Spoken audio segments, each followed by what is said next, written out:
Nakakabiyahe pa po tayo. Mamaya, lagi ako sinasama ng isa ko anak dun eh. Sabi ako, Hindi maganda po naman. Malilibang kayo. Hindi naman matagtag to. Maganda ho bata ang papunta ng Paite. hindi naman, may sarili na sasakyan eh. Yung kondisyon sa bahay yung aking anak. Ang araw nga ng tinapay na walang kagadura. Ang Panginoon, ang mga alagad na nagkatipon-tipon upang pagdiwang ng hapunan ng Panginoon. Sa kanila sinabi ni Jesus, katotohanan sinasabi ko sa inyo. Isa sa inyo yung pagkakanulo ako.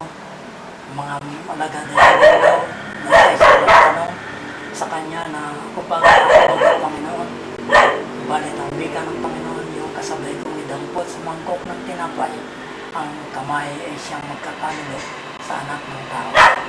At ang gabi ng Panginoon siya sa ipapili ng kanyang mga alagad, ay dumampot siya ng isang tinapay, pinagputol-putol, binahagi sa kanyang mga alagad na sinasabi, ang tinapay na ito ay siyang kalarawan ng aking katawan na pinagputol-putol dahil sa inyo. Gawin ninyo ito sa kayo magsisikay ang dugo.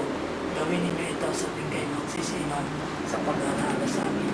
Sapagkat sa kanin ninyo ang tinapay na ito ng kanin ay pagkakaroon ninyo ang pagkamatay ng pagkabuhay na magaling ng Panginoon.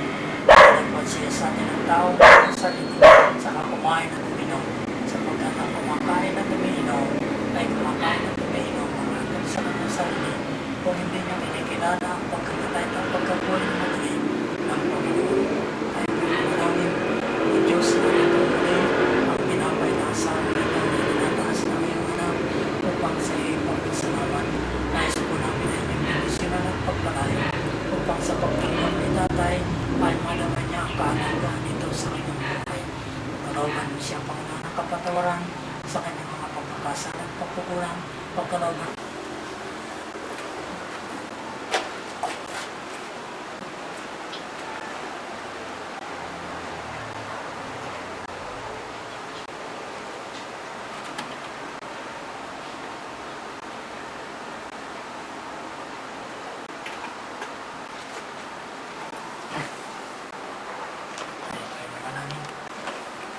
O Diyos, salamat po.